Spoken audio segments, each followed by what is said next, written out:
John and Ken Show continues. John Cobell and Ken Champeau, KFI AM 640, more stimulating talk radio. We kid you not, the study is actually called Voices from the Field, How California Stakeholders View Public Safety Realignment. It's from the Stanford Criminal Justice Center. And what they did was the researchers went out to 21 counties across California, interviewed 125 people who were involved in the criminal justice system, the police, the judges, and even some of the felons themselves, to try to find out what's happened after 2 years of the prisoner realignment bill, which so far has dropped 100,000 felons to the counties for punishment and some sort of supervision. California, though, is still about 8,600 inmates over the limit, with about 2 months left to comply with the federal court order. Now, last time I checked, when they were really crowded, they had like 168,000 inmates, so they must be down to under 100,000 now. I mean, how far can you take this where you're going to tolerate? And again, to get into state prison, you have to be pretty bad. You have to, with all the plea bargains that go on, your felonies have to be pretty severe. So now we're gonna release half the prison population simply because a few judges say it's overcrowded.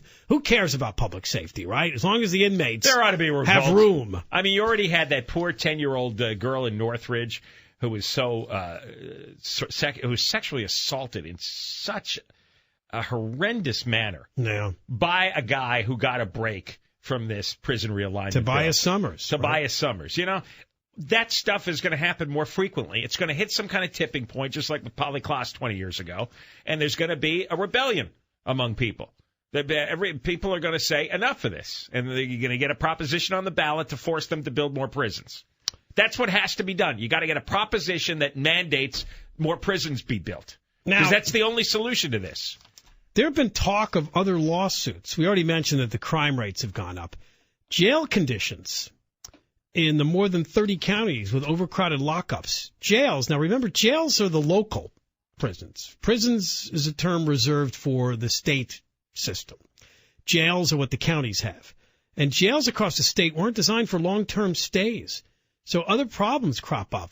Good old substandard health care, which could spawn another round of prisoner rights litigation. Right? The counties are going to get sued because now the local prisons, the local jails, I should say, are too crowded and they're not getting proper treatment there. Everything's going to have to become a health spa.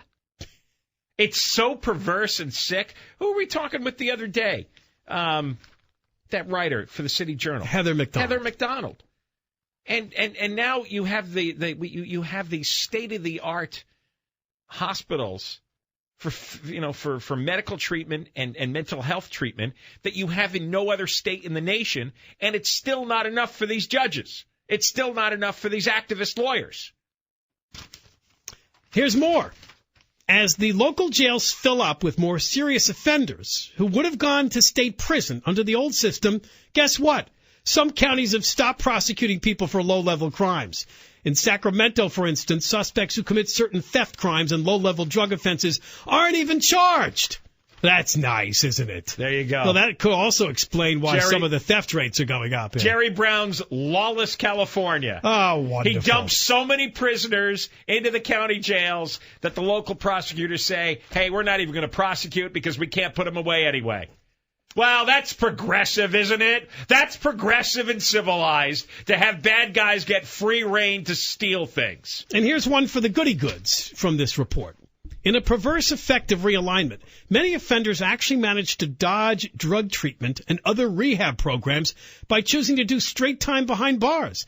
That's because, unlike the old prison parole system, the new system doesn't require a period of post-release supervision and the new rehab programs and services that often come along with it.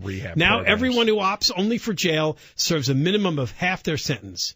So, remember, the goody goods are all about, well, these people just need the proper treatment. Yeah. They need the proper supervision and treatment. Well, now they're just saying, give me the short half-time jail time and I'll be done with that. I don't want to do all that rehab stuff, you people. That was in Heather McDonald's story, too.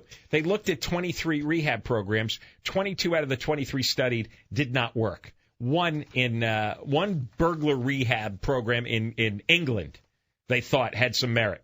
But the rest of them just flat out don't work. Rehab is a failure. Always will be a failure. You can't change the ways of a bad guy.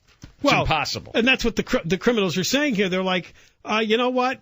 Under the old system, post-relief supervision, I was supposed to go to rehab. It's a pain in the neck. No, I don't have to. I'll just do my and by the way, because the county jails are so crowded, these guys are barely getting any time served anyway. So this is just an easy way to get out of that and get out of the annoying blah, blah rehab stuff that comes with it. So. But you know, when the pollsters call, just give Jerry Brown a high approval rating, okay? Just keep him up there. Because he's signing all these bills for illegal immigrant rights. He's signing all these bills to dump prisoners out onto the street. He's obsessed with the high-speed rail corruption to keep that debacle going. That's your governor. For all the people who didn't live through or don't remember the 1970s and 80s, Jerry Brown is bringing it back for you. High crimes, prisoners getting out early. By the way, one good recommendation certainly they made in this report is that when you decide who is low-level, non-serious, and you're talking about the early release program, why don't you take a look at their whole criminal record instead of just their last one? Then they didn't do that. They wouldn't have come up with 100,000. Well, no, they did. They knew what they were doing, but they had to come up with a certain number to release.